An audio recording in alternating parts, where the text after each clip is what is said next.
എല്ലാവർക്കും എൻ്റെ നമസ്കാരം.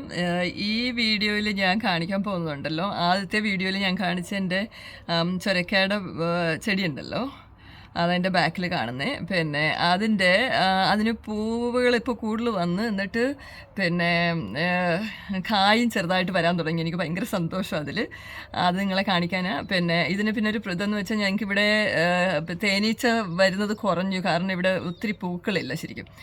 പിന്നെ അപ്പോൾ അതുകൊണ്ട് ഞങ്ങൾ തന്നെ അതിനെ പോളിനേറ്റ് ചെയ്യും. അപ്പം ചില ആൾക്കാർക്ക് അറിയത്തില്ലായിരിക്കും, അതുകൊണ്ട് ഞാൻ കാണിച്ചു തരാമെന്ന് വിചാരിച്ച്.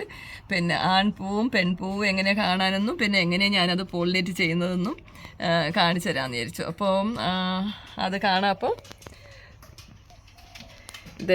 ഇതാണ് ഒരു പെൺപൂവ്. ഇത് ശരിക്കും പറഞ്ഞാൽ ഇന്നലെ വിരിഞ്ഞതാണ്, അതുകൊണ്ട് ഇച്ചിരി വാടി തുടങ്ങി. അപ്പോൾ പെൺപൂവിന് അടിയിൽ പിന്നെ കായുണ്ട്, കാണാൻ പറ്റും. അതേ കണ്ടില്ലേ, ഒരു കായുണ്ട്.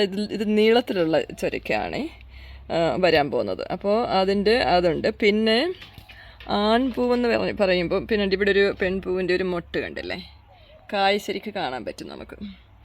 പിന്നെ ഇവിടെ ഇവിടെ ഇതൊരു ആൺപൂവാണ്. ആൺപൂവിന് കണ്ടില്ലേ, അഞ്ഞെട്ടിൽ കായില്ല. അപ്പം ഞാൻ അതേലത്തെ ഒരു പൂവിനെ എടുത്തിട്ട് എൻ്റെ കയ്യിൽ ഞാൻ പിടിച്ചേക്കുന്നത്, അതിനെ എടുത്തിട്ട് അതിൻ്റെ എതിലെല്ലാം അങ്ങ് കളഞ്ഞ് അതിൻ്റെ അടിവശം വെച്ചിട്ട് മാറ്റിയിട്ട് ഞാൻ ഇങ്ങനെ പിടിച്ചേക്കുന്നുണ്ട്. എന്നിട്ട് ഇത് കൊണ്ടുവന്നിട്ട് ഈ പെൺപൂവിലോട്ട് പിന്നെ തൊടുമ്പോൾ, കാരണം അത് ബീസ് ചെയ്യേണ്ട കാര്യമാണ്, ഹണി ബീസ് തേനീച്ചകൾ ചെയ്യേണ്ടതാണ്. പക്ഷേ ഇവിടെ ഞങ്ങൾ അത്ര തേനീച്ചകളെ കണ്ടില്ല. തേനീച്ച വന്നിട്ടുണ്ടെങ്കിൽ ഞാനിങ്ങനെ ചെയ്യണ്ട. അപ്പോൾ ഇങ്ങനെ തൊട്ട് കഴിഞ്ഞാൽ കൂടുതലും അത് വരണം. അത് പക്ഷേ ഇച്ചിരി പഴയതായിപ്പോയി, ഇന്നലെ രാത്രിയിൽ വരണമെന്ന് വിചാരിച്ചിട്ട് മറന്നുപോയി. അതുകൊണ്ട് ശരിയാവുമെന്ന് അറിയത്തില്ല. ചിലതൊക്കെ ശരിയാവും, ചിലത് ശരിയാവത്തില്ല. അപ്പോൾ നോക്കാം അതാവുമോ ഇല്ലയോ എന്നുള്ളത്. പിന്നെ ഇത് നീളത്തിലുള്ളത് ഇനി ഒത്തിരി വരുന്നുണ്ട്. ഇന്ന് വിരിയാൻ ഇനിയും കായ്കൾ വരുന്നുണ്ട്. ഇനി ഞാൻ കാണിക്കാൻ പോകുന്നത് ഇതിൻ്റെ തന്നെ വേറെ, ഞാൻ പറഞ്ഞ രണ്ട് വെറൈറ്റിയാണ് ഉള്ളത്. ഇതൊരു ആൺപൂ മുട്ട, പിന്നെ ഇവിടെ എല്ലാം വരുന്നുണ്ട്. പിന്നെ ഞാൻ ഇതിനകത്തിൽ ഇത് റൗണ്ട് ഷേപ്പിലുള്ളത് വരുന്നുണ്ട്, അത് ഞാൻ കൂടെ കാണിക്കട്ടെ. ഇതൊക്കെ എവിടെയായിരുന്നു? അതിൻ്റെ ഒരു ചെറിയ മൊട്ട് അത് കണ്ടില്ലേ, ഉരുണ്ടായിരിക്കുന്നതിൻ്റെ.